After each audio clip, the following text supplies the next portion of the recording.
ఉత్తర Telangana వరప్రదాయిని Sriram Sagar project 16 లక్షల ఎకరాల ఆయకట్టు కలిగి ఉన్న ఈ ప్రాజెక్టు ప్రస్తుతం జీవకళను కోల్పోయింది. దశాబ్దాలుగా 16 లక్షల ఎకరాల ఆయకట్టుకు సాగునీరు అందిస్తున్నటువంటి ఈ ప్రాజెక్టు ప్రస్తుతం ప్రాజెక్టులో నీటి నిల్వలు లేక వెలవెలబోతుంది. సాగునీటిని అందించినటువంటి శ్రీరామ్ సాగర్ ప్రాజెక్టు ఇలా మారిపోవడానికి కారణం ఏంటి? అసలు శ్రీరామ్ సాగర్ ప్రాజెక్టులో నీటి నిల్వలు తగ్గిపోవడానికి కారణం ఏంటి? ఇవాల్టి గ్రౌండ్ రిపోర్ట్లో తెలుసుకుందాం.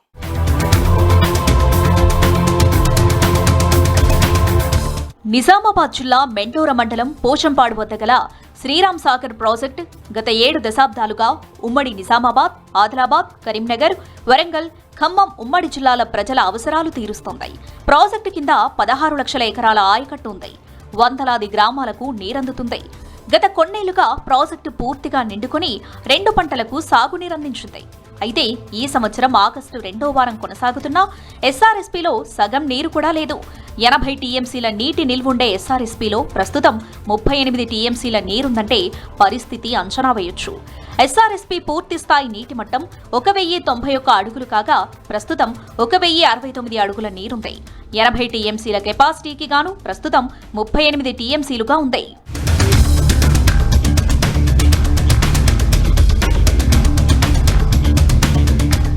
గత ఏడాది ఇదే సమయానికి 1076 అడుగులు 60 టీఎంసీల నీటి నిల్వలుంటే ఈ సంవత్సరం పరిస్థితి దారుణంగా ఉంది. ఈ సంవత్సరం జూన్లో వర్షాలు పడలేదు. జూలై 3వ వారం నుండి కాస్త వర్షాలు పడుతున్నాయి. అటు మహారాష్ట్ర ఎగువ ప్రాంతంతో పాటు ఎస్ఆర్ఎస్పీ పరివాహక ప్రాంతాల్లోనూ వర్షాలు కురుస్తున్నాయి. ఈ సీజన్లో 60,000 క్యూసెక్కుల ఇన్ఫ్లో వచ్చింది. ఎగువ ప్రాంతంలో విష్ణుపూరి, గైక్వాడ్, బాలేగావ్, బాప్లీ ప్రాజెక్టులు నిర్మించడంతో పాటు ప్రాజెక్టుల్లో పూడికలు పేరుకుపోయాయి. గత 7 ఏళ్లుగా ప్రాజెక్టు పూర్తిగా నిండుతున్నా నీటిని కాపాడలేకపోవడంతో కూడా ప్రాజెక్టులు నీటి నిల్వలు అడుగంటుతున్నాయి. తెలంగాణ రాష్ట్రంలోనే అతిపెద్ద ప్రాజెక్టుగా ఉన్నటువంటి శ్రీరామ్ సాగర్ ప్రాజెక్టు ప్రస్తుతం ఉత్తర తెలంగాణకు వరప్రదాయినిగా ఈ ప్రాజెక్టు పేరొందింది. ఉత్తర తెలంగాణలోని 5 ఉమ్మడి జిల్లాలు, ఉమ్మడి నిజామాబాద్, ఉమ్మడి కరీంనగర్, ఉమ్మడి ఆదిలాబాద్, ఉమ్మడి వరంగల్, ఉమ్మడి ఖమ్మం జిల్లాలోని 16 లక్షల ఎకరాల ఆయకట్టు ఉన్నటువంటి ఈ ప్రాజెక్టు ప్రస్తుతం పూర్తి స్థాయిలో నీటి నిల్వలు లేక వెలవెలబోతుంది. వర్షాకాలం స్టార్ట్ అయిపోయి దాదాపు 2 నెలలు గడిచిపోయింది. జూన్, జూలై మాసాలు కూడా పూర్తయి ఇప్పుడు ఆగస్టు ఫస్ట్ వీక్ కూడా దాదాపు పూర్తయిపోయింది. సో ఈ సమయంలో కూడా ప్రాజెక్టు నీటి సామర్థ్యానికి సగం నీటి నిల్వలు కూడా లేకపోవడంతో ఆయకట్టు రైతులు ఆందోళన చెందుతున్నారు. నిజానికి గోదావరి ప్రస్థానం ఒకసారి మనం చూస్తే, ఎస్ఆర్ఎస్పీ ప్రాజెక్టు ప్రస్థానం మనం ఒకసారి చూస్తే 8 దశాబ్దాలుగా ఈ ప్రాజెక్టు ఉత్తర తెలంగాణలోని 16 లక్షల ఎకరాల ఆయకట్టుకు సాగునీరు అందిస్తుంది. కానీ ప్రస్తుతం ఆ పరిస్థితి మనకు ఎక్కడ కూడా కనిపిస్తలేదు. మహారాష్ట్రలోని నాసిక్ త్రయంబకేశ్వర్లో పుట్టినటువంటి గోదావరి 100 కిలోమీటర్లు ప్రయాణం చేస్తూ ఎస్ఆర్ఎస్పీ వరకు వస్తుంది.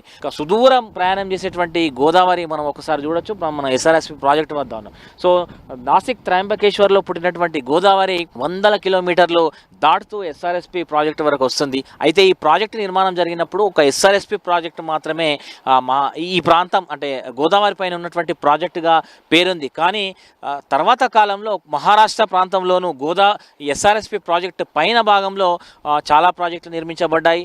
Vishnupuri project, Gaikwad project, Balegaon project, ఆ తర్వాత కాలంలో బాబ్లీ ప్రాజెక్ట్, ఇట్లా పైన ఒక 4 ప్రాజెక్టులు నిర్మాణం చేయడంతో గోదావరికి నీటి ప్రవాహం ఏటికేటికి తగ్గుతూ వచ్చింది. కానీ ఈ సంవత్సరం వర్షాభావ పరిస్థితులు, ఎల్నివో ఎఫెక్టు, దాంతోపాటు గోదావరి పరివాహక ప్రాంతము అట్లాగే ఎస్ఆర్ఎస్పీ క్యాచ్మెంట్ ఏరియాలో వర్షాలు లేకపోవడము, మహారాష్ట్రలోనూ పెద్ద ఎత్తున గోదావరి పరిసర ప్రాంతాల్లో పెద్దగా వర్షాలు లేకపోవడంతో ప్రస్తుతం ఎస్ఆర్ఎస్పీ జీవకళను కోల్పోయింది. 80 టీఎంసీల ప్రాజెక్టు నిర్మాణం జరిగినప్పుడు 1976లో ఈ ప్రాజెక్టు 125 టీఎంసీల సామర్థ్యంతో ఈ ప్రాజెక్టు నిర్మించారు. కానీ తర్వాత కాలంలో పూడికలు పెరుగుతూ వచ్చినాయి. ఈ క్రమంలో ప్రాజెక్టు 91 టీఎంసీలకు పడిపోయింది. ఆ తర్వాత ప్రస్తుతం ప్రాజెక్టు యొక్క సామర్థ్యం 80 టీఎంసీలు. గత సంవత్సరం ప్రాజెక్టు యొక్క నీటి నిల్వల్ని అధికారులు గణన చేశారు. ఆ క్రమంలో ఈ ప్రాజెక్టు కేవలం 80 టీఎంసీల సామర్థ్యాన్ని మాత్రమే కలిగి ఉందని నిర్ధారించారు, అధికారికంగా ప్రకటించారు. సో గత సంవత్సరం నుంచి ఈ ప్రాజెక్టు యొక్క పూర్తి స్థాయి నీటి నిల్వల్ని 80 టీఎంసీలుగానే కొలుస్తున్నాం మనం. 80 టీఎంసీల సామర్థ్యానికి ప్రస్తుతం 38 టీఎంసీల నీరు మాత్రమే ప్రాజెక్టులే ఉంది. అంటే సగం కూడా ప్రాజెక్ట్ ఇంకా నిండలేదు. వర్షాకాలం దాదాపు రెండు నెలలు దాటిపోయింది. ఈ సంవత్సరం కొంత పరిస్థితి అట్లా లేదు. ఎందుకంటే జూన్ నుంచే కొంత ఇన్ఫ్లోస్ పెరిగేటివి, ఇన్ఫ్లోస్ జూన్ జూలైలో కూడా వచ్చేటివి, ఆగస్టులో పూర్తిగా నిండేది. కానీ ఈ సంవత్సరం జూన్ జూలైలో పెద్దగా ఇన్ఫ్లోస్ రాలేదు. మొన్న వర్షాలకి మాత్రం కొంత దాదాపు 60,000 ఈ క్యూసెక్ల ఇన్ఫ్లో వచ్చింది. అది ఈ సంవత్సరం అదే అత్యధిక ఇన్ఫ్లోగా చెప్పుకుంటున్నారు. గత సంవత్సరం 5.5 లక్షల ఇన్ఫ్లో వచ్చింది. కానీ ఈ సంవత్సరం కేవలం 60,000 ఇన్ఫ్లోస్ మాత్రమే రావడంతో ప్రాజెక్టు పరిస్థితి కొంత ఇబ్బందికరంగా మారింది. సాధారణంగా ఎస్ఆర్ఎస్పీ నుంచి జూలై 3వ వారంలో ప్రతి సంవత్సరం కూడా మొదటి విడత ఖరీఫ్ కోసం సాగునీరు విడుదల చేయాల్సి ఉంటుంది. కానీ ఇది ఆగస్టు ఫస్ట్ వీక్ కూడా అయిపోతుంది. ఇప్పటికీ ఇంకా ఫస్ట్ వీక్ కూడా అయిపోయింది. కానీ ఇప్పటికీ ఇంకా ఒక్క తడి నీరు కూడా ఆయకట్టు రైతులకు ఇవ్వలేనటువంటి పరిస్థితిలో ప్రస్తుతం ప్రాజెక్టు నీటి మట్టాలు పడిపోయినాయి. దీంతో ఆయకట్టు రైతులు తీవ్ర ఆందోళన చెందుతున్నారు. 1976లో గోదావరి మీద ఎస్ఆర్ఎస్పీ ప్రాజెక్టు నిర్మించారు. అప్పుడు ప్రాజెక్టు సామర్థ్యం 125 టీఎంసీలు. ఆ తర్వాత కాలంలో మహారాష్ట్ర ఎగువ ప్రాంతంలో విష్ణుపురి, గైక్వాడ్, బాలేగావ్, బాప్లీ ప్రాజెక్టుల నిర్మాణం జరిగింది. దీంతో ప్రాజెక్టు సామర్థ్యం 91 టీఎంసీలకు పడిపోయింది. గత 10 ఏళ్లలో పూడికలు మరింత పెరిగి 80 టీఎంసీలకు పడిపోయింది. మరోపక్క గత 5 ఏళ్లు వర్షాకాలంలో భారీ వర్షాలు, ఎగువ ప్రాంతం నుండి వచ్చిన వరదకు ప్రాజెక్టు త్వరగా నిండింది. అయితే వరద ప్రవాహం చాలా రోజుల పాటు కొనసాగింది.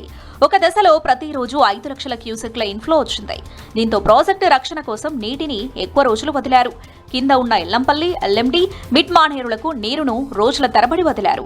ఇది కాక సాగునీటి అవసరాల కోసం అవసరం ఉన్నప్పుడల్లా నీటిని వదిలారు. వానాకాలం పంట చివరికి యాసంగి పంటకు సాగునీటి విడుదల కారణంగా జలాలు తగ్గాయంటున్నారు. ఇక ఈ వేసవిలో జిల్లాల్లో అధిక ఉష్ణోగ్రతలు నమోదయ్యాయి. దీంతో నీరు ఎక్కువ మొత్తంలో ఆవిరైంది. పంటల సాగు విస్తీర్ణం పెరగడం లాంటి కారణాలతో కూడా నీటి నిల్వలు తగ్గాయంటున్నారు అధికారులు. గత వర్షాకాలంలో గోదావరి వరద ప్రవాహంతో వచ్చిన నీటి ద్వారా ప్రాజెక్టు నిండిందని, గోదావరి బేసిన్లో వర్షాలు వానాకాలం చివరి వరకు కురవలేదంటున్నారు. ఇక పూడికల కారణంగా 125 టీఎంసీల నుండి 90 టీఎంసీలకు, 91 టీఎంసీల నుండి 80 టీఎంసీలకు పడిపోయింది. 27 ఏళ్ల క్రితం వరకు ప్రాజెక్టు పూర్తిగా నిండినప్పుడు వరద గేట్ల ద్వారా వరద నీటితో పాటు స్టీల్ గేట్లు కూడా తెరిచి పూడికను బయటకు పంపేవారు. ఇందుకోసం ఒక టెక్నీషియన్ ఉండేవాడు. అయితే అతను చనిపోయాడు. ఆ తర్వాత ఆ పోస్టు భర్తీ చేయలేదు. దీంతో గత 27 ఏళ్లుగా కేవలం వరద నీటిని మాత్రమే బయటకు పంపుతున్నారు. శ్రీరామ్ సాగర్ ప్రాజెక్టు తన వైభవాన్ని కోల్పోయింది. ఈ సంవత్సరం వర్షాలు లేక, నీటి నిల్వ లేక ప్రాజెక్టు పూర్తిగా వెలవెలబోతుంది.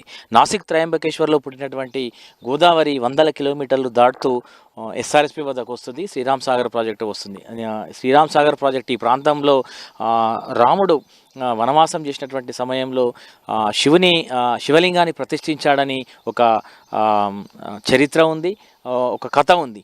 అందుకే ఇక్కడ ప్రాజెక్టును నిర్మించారు. అందుకే ఈ ప్రాజెక్టుకు శ్రీరామ సాగర్ ప్రాజెక్ట్ అని నామకరణం చేసినట్టుగా చరిత్రకారులు చెప్తున్నారు. అయితే నాసిక్ నుంచి వచ్చేటువంటి గోదావరి మధ్యలో చాలా ఉపనదుల్ని, అట్లాగే వాగుల్ని, వంకల్ని కలుపుకొని ఇక్కడ వరకు పెద్ద ఎత్తున విస్తరించి గోదావరి ప్రవహిస్తూ ఉంటుంది. ఈ క్రమంలోనే శ్రీరామ్ సాగర్ వద్ద, పోచంపాడు వద్ద శ్రీరామ్ సాగర్ ప్రాజెక్ట్ని నిర్మించారు. ప్రాజెక్టు పూర్తిస్థాయి నీటి మట్టం 1091 అడుగులు. అట్లాగే ప్రాజెక్టు నిర్మించినప్పుడు ప్రాజెక్టు యొక్క కెపాసిటీ 125 టీఎంసీలు. కానీ తర్వాత కాలంలో పుడికలు ఏళ్ల తరబడి ఈ ప్రాజెక్టు ప్రస్తుతం వర్షాకాలంలోనూ నీరు లేక వెలవెలబోతుంది. అనుకున్న స్థాయిలో నీటి నిల్వ లేకపోవడంతో ఆయకట్టు రైతులు ఆందోళన చెందుతున్నారు, ఆయకట్టు ప్రజలు ఆందోళన చెందుతున్నారు. పరిస్థితి ఇట్లాగే ఉంటే రానున్నటువంటి వేసవి సీజన్లో, రబీ సీజన్లో ఇబ్బంది అవుతుందని చెప్తున్నారు. రబీతో పాటు రానున్నటువంటి తరాలకు ఇట్లా పుడికల తీవ్రత పెరుగుతూ వస్తే రానున్న కాలంలో, రానున్న రోజుల్లో ప్రాజెక్టు మనగడనే ప్రశ్నార్థకంగా మారుతుంది. శ్రీరామ్ సాగర్ ప్రాజెక్టులో నీటి నిల్వలు లేకపోవడంతో ఆయకట్టు రైతులు ఆందోళన చెందుతున్నారు. ఖరీఫ్ సాగుకు ఇప్పటి వరకు మొదటి విడత నీరు కూడా వదలకపోవడంతో ఇబ్బంది పడుతున్నారు. ప్రాజెక్టులో నీటి నిల్వలు తగ్గటం, ఈసారి వర్షాలు ఆలస్యంగా కురుస్తూ ఉండటం, పైనుండి అనుకున్న స్థాయిలో వరద రాకపోవటం, పూడికలు పేరుకుపోవడంతో రైతులు టెన్షన్ పడుతున్నారు. ప్రాజెక్టుల్లో నీరుంటే కాలువల ద్వారా నీరందుతుందని, భూగర్భ జలాలు అందుబాటులో ఉంటాయని అంటున్నారు. కానీ పరిస్థితి అందుకు భిన్నంగా ఉంది. ఖరీఫ్కి సిద్ధమైన రైతులు వర్షాలు లేకపోవడంతో ఒక్క తడికైనా సాగునీరు విడుదల చేయాలని కోరుతున్నారు రైతులు. స్టార్టింగ్ నుంచి డ్యామ్ కట్టినప్పటి నుండే మొదటి నుంచి ఆ ఎస్కేప్ గేట్లను తీసి, అటు వరద వచ్చినప్పుడు ఈ పైన వరద గేట్లను కాకుండా కింద ఎస్కేప్ గేట్లను తీసుంటే ఆ వరద ఫ్లోతో పాటు ఈ బురద కూడా వెళ్ళిపోయి మనకు ఏమవుతుంటాయంటే దాని యొక్క సామర్థ్యము, నిల్వ సామర్థ్యం అనేది పూడిక పెట్టకుండా ఉంటుండే. పూడిక ఇప్పుడు ఈరోజు ప్రతిసారి ఏమవుతుందంటే వరద రావడము, ఆ వాటర్ని స్టోర్ చేసినప్పుడు పూడిక పెట్టడము, దాదాపుగా ప్రతి సంవత్సరం మోర్ దెన్ 1/2 TMC పూడిక పెడుతుంది.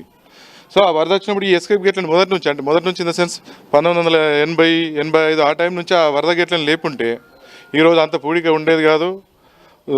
దీని యొక్క నిల్వ సామర్థ్యం ఇంకా ఎక్కువ ఉంటుండే. ఒక TMC పూడిక తీయాలంటే దాదాపు కొన్ని వందల కోట్ల ఖర్చు అవుతుంది. అదంతా ఇక అది నిర్లక్ష్యమా, మరి అది మొదటి నుంచి వాళ్ళు అనుసరిస్తున్న ఇదా, అది వాళ్ళే దాని గురించి ఆలోచించాలి, తగిన చర్య తీసుకోవాలి. ఈ వరద రావడం వల్లనే మెయిన్ పూడిక పెరుగుతుంది. నేను చెప్తున్నాను, మొదటి నుంచే ఎస్కేప్ గేట్లని క్లియర్గా ఉంచుంటే ఆ స్పిల్వేని పూడిక అనేది ఇంత ఉండకపోతే మనకు నిల్వ సామర్థ్యం ఎక్కువ ఉంటుండే. ఇప్పుడైనా ప్రభుత్వం స్పందించి ఆ స్పిల్వే ఎస్కేప్ గేట్లని క్లియర్ చేస్తే సమ్మర్లోనో ఎప్పుడో వాటర్ నిల్వలు తక్కువ ఉన్నప్పుడు కొంచెం అవకాశాలు ఉంటాయి, మళ్ళీ పూడికను తొలగించేందుకు అవకాశాలు ఉంటాయి. కనీసం ఆ పూడిక తీత టెండర్లు పిలిచి కనీసం పూడిక తీతను తీసినా కానీ మనకు కొంచెం అందులో నిల్వలు పెరిగి రైతులకు వాటర్ ఉపయోగపడే అవకాశం ఉంటుంది. ప్రాక్టికల్గా అంటే సార్, ప్రాక్టికల్గా అంత ఈజీ కాకపోవచ్చు. ఎందుకంటే 32 TMCలు ఒక TMC పూడిక తీయాలంటే దాదాపు 16 లక్షల ట్రిప్పర్ల మట్టి బయటకు తీయాలి. 32 TMCలు అంటే ఇక కొన్ని కోట్ల ట్రిప్పర్ల మట్టి బయటకు తీయాలి. వరదతో పాటు బురద వెళ్ళిపోతే కొంచెం కెపాసిటీ పెరుగుతుంది. ఒకేసారి సాధ్యం కాదు, కానీ ప్రతి సంవత్సరం ప్రాక్టీస్ చేసుకుంటూ పోతే ఒక 5-10 సంవత్సరాలలో మనకు నీటి నిల్వ పెరిగే అవకాశం ఉంటుంది. మన ఏదైతే SRSP ఉన్నదో దాదాపు మన రాష్ట్రంలోనే అతిపెద్ద ప్రాజెక్టు ఇది. దాదాపు ఒక 16 లక్షల ఎకరాలను వారించేటువంటి ఆయకట్టు ప్రాంతాలని బతికించేటువంటి ప్రధానమైనటువంటి SRSPని ఇవాళ ఈ రాజకీయ పార్టీల, రాష్ట్ర ప్రభుత్వం దీని SRSP మీద చిన్న చూపు కారణంగా ఇవాళ ఏమైపోయింది అంటే గత ఏళ్లలో వర్షాలు పడ్డప్పుడు లేని సమస్య ఇప్పుడు వర్షాలు పడబోయేసరికి ఇవాళ అదే SRSPలో చూసుకుంటే దాదాపు 30 TMCల వాటర్ మాత్రమే ఉంది. అసలు నిజంగా దాని TMC ఎంత అంటే దాని కెపాసిటీ 125 TMCల కెపాసిటీ కలిగినటువంటి SRSPని ఇవాళ రాజకీయ నాయకుల అశ్రద్ధ కారణంగా, అలసత్వం కారణంగా అది ఏమైపోయిందంటే దాదాపు దాని కెపాసిటీ కేవలం 80 TMCలకే పడిపోయింది. దీనికి కారణం ఎవరు? అసలు ఏమవుతుంది? అసలు వర్షాలు వస్తేనే రైతు బతకాలా? ఇంత పెద్ద ప్రాజెక్టు కట్టుకొని ఉమ్మడి ఐదు జిల్లాలు ఉన్నటువంటి బతికేటువంటి రైతులు పరిస్థితి రేపు ఏంటిది? వీరి 5 జిల్లాల 16 లక్షల ఎకరాల రైతుల భవిష్యత్తు ఏంటిది? ఈ SRSPకి సంబంధించినటువంటి ఈ తక్కువ TMCలు ఉన్నటువంటి దీనికి కారణమైనటువంటి రాష్ట్ర ప్రభుత్వం గుర్తించాలా. దీనిపైన ఏవైతే ఉన్నాయో ఇతర ప్రాజెక్టులు కట్టడం ద్వారానో లేదంటే అక్కడ ఉన్నటువంటి అగ్రిమెంట్ ఏదైతే 3 నెలలు కాకుండా ఈ రాష్ట్ర ప్రభుత్వము చొరవ తీసుకొని దాన్ని ఎక్స్టెండ్ చేస్తూ అక్కడ రాష్ట్ర ప్రభుత్వాలతో సంప్రదింపులు చేసి దీన్ని వరదలు వచ్చే కారణంగా పెంచేసుకొని దాదాపు 120 TMCల నుండి ఇవాళ మనం 30 TMCలకు పోయినామంటే రాష్ట్ర ప్రభుత్వం ఈ 16 లక్షల ఎకరాల పరిస్థితి ఏందని చెప్పేసి మేము ఇవాళ రైతులం మేము బాధపడుతున్నాం. దయచేసి ఈ ఏదైతే సమస్య ఉన్నో దీన్ని పూడిక తీయడమా, అదేవిధంగా పైన ఉన్నటువంటి ప్రాజెక్టులని మరి దానికి అగ్రిమెంటు ఎక్స్టెండ్ చేయడమా, ఇది ఏదైనా ఒకటి రాష్ట్ర ప్రభుత్వం తక్షణమే చర్య తీసుకొని పూడిక ఖచ్చితంగా తీసి ఇలాంటి పరిస్థితి రాకుండా రైతుల్ని ఆదుకోవాలని చెప్పేసి మేము కోరుకుంటున్నాం. SRSPలో ఇప్పుడు 40 TMCల వాటర్ ఉంది. ఇంకా వర్షాకాలం వచ్చే వర్షాకాలం ఇంకా 2 నెలలు ఉంది. కానీ సగము నిండినా కానీ ఏ కెనాలు కూడా లక్ష్మి కానీ కాకతీయ కానీ సరస్వతి కానీ ఇడట్లేదు. కనీసము లక్ష్మి కాకతీయ అరెస్టు తెచ్చి ఆర్తడి పంటల కన్నా నీళ్ళు ఇచ్చినట్టయితే ఈ పంటలు పండుతాయి. డ్యాంలో నీళ్ళు ఉంచుకొని ఇడకపోతే ఆవి రూపంగానో ఏ రూపంగా వెళ్ళిపోతాయి, రైతులు లాస్ అవుతారు. కాలువలకు ఇస్తున్న భూగర్భ జలాలు పెరుగుతాయి, చెరువులు నింపుకున్నా కుంటలు నింపుకున్నా పశువులకు కానీ పంటలకు కానీ వరికొస్తాయి. కాబట్టి ప్రభుత్వం ఎంత తొందరగా ఆలోచించి అంత తొందరగా ఇచ్చినట్లయితే ఇక లక్ష్మి కింద ఉన్న చెరువులకు వచ్చే నీళ్ళతోని, నవాబ్ లిఫ్ట్ ద్వారా వచ్చే నీళ్ళతోని కానీ దాంతో చెరువులు నిండుతాయి. ఆ చెరువుల పార్కంతో వరి వేసుకున్న రాళ్ళ రైతులు ఆ వరి పంటలు పండుతాయి. దాన్ని ప్రభుత్వం పునరాలోచించుకొని తక్షణం వేయాలని కోరుతున్నాం. సంవత్సరము జూలై లాస్ట్ వీక్లో ఆగస్టు ఫస్ట్ వీక్లో SRSP నిండింది. దాని ద్వారా నీళ్ళు వచ్చి చెర్లను నింపుకున్నాము. మరి SRSP 40 TMCలు రావడం జరిగింది. మరి లక్ష్మీకాల కినాల నుంచి కనీసం రైతులను ఆదుకోవాలని పోయి మొరబెట్టుకుంటే SRSPని లక్ష్మీకాల విడుదల చేసి రైతులను ఆదుకోవాలని కోరుతున్నాము. ఎందుకంటే వరదకి కినాలకు బ్యాక్ వాటర్తో నిండింది. కాబట్టి ఇప్పుడు ఈ లక్ష్మీకాల కానీ గుర్తుపెట్టి పథకం కానీ ఇవి ఇస్తే రైతులు ఎంతో సంతోషపడతారు. ఎందుకంటే దేవుడు కరుణించుడు, చాలా పెద్ద వర్షం పడడం వలన రైతులు ఎంతో సంతోషం వ్యక్తం చేస్తున్నారు. నవాబేరి చెరువు లిఫ్ట్ ఏదైతే ఉన్నదో ఎట్లనే పోచమ్మ నుంచి లక్ష్మీకాలు ఇడిపించి ఈ చెరువులు నింపాలని చెప్పి నేను కోరుతున్నాను. మాకు శ్రీరామ్ సాగర్లకు 37 టీఎంసీల నీళ్లు ఉన్నాయి ఇప్పుడు ఆల్రెడీ. మాకు చెర్లన్నీ ఖాళీ ఉన్నాయి. మాకు చెర్లకు ఇదివరకు ఇడిస్తే పొలాలు వేసుకొస్తుండే, ఏదైనా బోర్లు భూగర్భ జలాలు పెరుగుతుండే, చాలా మంచిగా ఉంటుండే. గవర్నమెంట్ పట్టించుకొని ఇది శ్రీరామ్ సాగర్ లక్ష్మీ కెనాలు లిఫ్ట్లు కూడా చాలు చేయాలి. చాలు చేయకపోవడం వల్ల రైతులకు చాలా నష్టపోతున్నాము. రైతులకు మేలు చేయాలంటే గవర్నమెంట్ ఇది తక్షణమే లిఫ్ట్లు చాలు చేసి నీళ్ళు ఇస్తే మంచిగా ఉంటుందని. ఎస్ఆర్ఎస్పీలో ఏటేటికి నీటి నిల్వ సామర్థ్యం తగ్గిపోతూ ఉండటంతో ఆయకట్టు రైతులు ఆందోళన చెందుతున్నారు. ఇక పరిస్థితి ఇలాగే ఉంటే రానున్న రోజుల్లో ప్రాజెక్టు మనుగడే ప్రశ్నార్థకంగా మారనుందంటున్నారు రైతులు. నీటిని నిల్వ ఉంచే స్థాయి నుండి ఎగువ ప్రాంతంలో కురిసే వర్షాల కోసం, వరదల కోసం ఆధారపడే స్థాయికి ప్రాజెక్టు పడిపోయిందని వాపోతున్నారు ఆయకట్టు ప్రజలు. కాళేశ్వరం రివర్స్ పంపింగ్ ప్రస్తుతం పనిచేసే పరిస్థితి లేదు. ఎస్ఆర్ఎస్పీ నీటి నిల్వలు ఇంకిపోవటాన్ని తేలిగ్గా తీసుకుంటే 16 లక్షల ఎకరాల ఆయకట్టు రైతులకు ఇబ్బందులు తప్పేలా లేవు. ప్రభుత్వం ఇప్పటి నుండే ప్రత్యామ్నాయ ఏర్పాట్లపై దృష్టి పెట్టాలని రైతులు కోరుతున్నారు.